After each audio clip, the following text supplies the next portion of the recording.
एक बार की बात है, एक जंगल में बरगद का पेड़ हुआ करता था। उस पेड़ के ऊपर एक चील घोंसला बनाकर रहती थी, जहाँ उसने अंडे दे रखे थे। ठीक उसी पेड़ के नीचे एक जंगली मुर्गी ने भी अंडे दिए हुए थे। एक दिन उस चील के अंडों में से एक अंडा नीचे जा गिरा और मुर्गी के अंडों में जाकर मिल गया।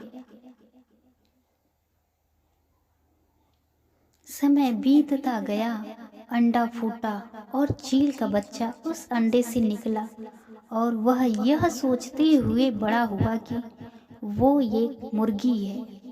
वो मुर्गी के बाकी बच्चों के साथ बड़ा हुआ। वह उन्हीं कामों को करता जिन्हें एक मुर्गी करती थी। वो मुर्गी की तरह ही कुकड़ू करता, जमीन खोदकर दाने चुगता और तो और वो इतना ही ऊंचा उड़ पाता जितना कि एक मुर्गी उड़ा करती है। एक दिन उसने आसमान में एक चील को देखा जो बड़ी शान से उड़ रही थी। उसने अपनी मुर्गी माँ से पूछा कि माँ, उस चिड़िया का क्या नाम है जो इतना ऊंचा बड़े ही शान से उड़ रही है? मुर्गी ने जवाब दिया, वह एक चील है।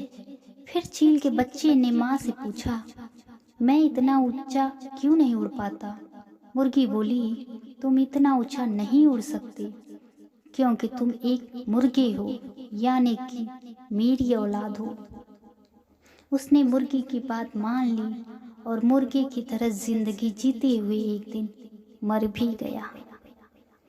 इस कहानी से हमें यह सीख मिलती है, जो भी हम सोचते हैं या कुछ नया करने की कोशिश भी करते हैं तो दूसरे हमें यह कहकर रोकते हैं कि तुम ऐसा नहीं कर सकते, ऐसा नहीं हो सकता। और हम अपना इरादा यह सोचकर बदल भी लेते हैं कि वाकई मैं यह नहीं कर सकता, मैं इसके लायक नहीं, और हार मान जाते हैं। इसका मुख्य कारण है अपने ऊपर भरोसा न होना, अपनी शक्तियों पर भरोसा न होना, अपने काम पर भरोसा न होना। और दोस्तों, जो लोग कहते हैं कहने दीजिए, लोगों का काम है कहना। अपने आप पर भरोसा रखें, अपने आप को पहचानें।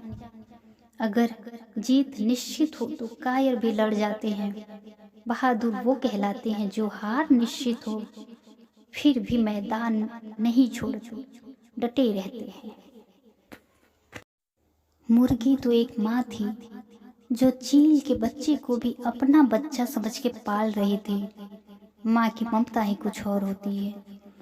वह उसे अपने से दूर नहीं होने देना चाहती थी, शायद इसलिए उसने उससे झूठ बोला कि तुम मेरे बेटे हो।